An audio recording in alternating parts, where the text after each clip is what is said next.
In a remote village surrounded by mountains and covered in snow, Emily was a lively girl. She loved exploring nature and was planning a new climbing trip. But that trip would change her life and the lives of those around her forever.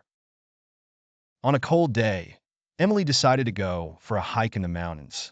David, her concerned close friend, couldn't stop her.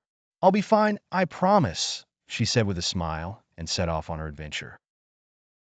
After hours of her absence, worry began to creep into the hearts of the villagers. Michael, Emily's father, called an investigator Alex for help. Alex arrived quickly and began gathering information. He asked David about the last place he saw her, but David seemed uneasy. "She went climbing, and she looked fine." During the questioning, Martha, the elderly neighbor, appeared. "I saw Emily heading toward the mountains, but I also saw Jason. He was wandering near the forest, and his eyes looked strange." Those words struck Alex like a thunderbolt, prompting him to head to the cave where Jason was reported to be. Alex ventured into the mountains with a team of police officers. As they climbed, a snowstorm began to blow, making the task more difficult. But his determination was strong. After hours of searching, they found footprints in the snow leading to a distant cave. When Alex entered the cave, he found Emily unconscious. She had been injured, but fortunately, she was alive. Alex called the police to transport her to the hospital. While waiting, he heard a faint sound echoing in the cave. David had secretly followed them, and when he saw them, fear was evident on his face. "What are you doing here, David?" Alex asked. "I want to help her," David replied, but Alex was suspicious of his intentions. When the police returned with the ambulance, things began to complicate. Michael, Emily's father, arrived at the scene, and when he saw his daughter in critical condition, he exploded in anger. "Who did this to her?" he shouted, determined to uncover the truth.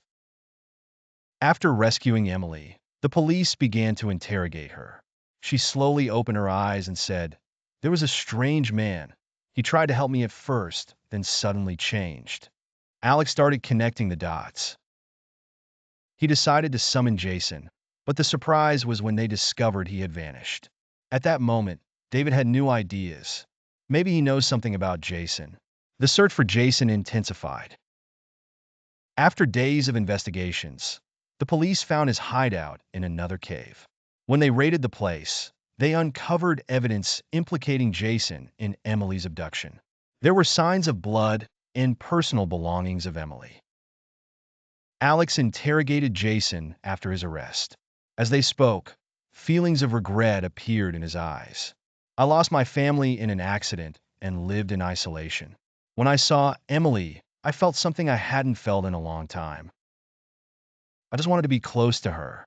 But when she rejected me, I lost control." Jason was arrested, and everything began to clarify. It turned out that David had known Jason for a while, but was not involved in the crime. He was just trying to protect Emily. Life returned to normal in the village, but Emily and her family continued to feel the effects of that incident. Everyone learned that darkness can creep in even in the brightest places, but hope and determination can illuminate the path.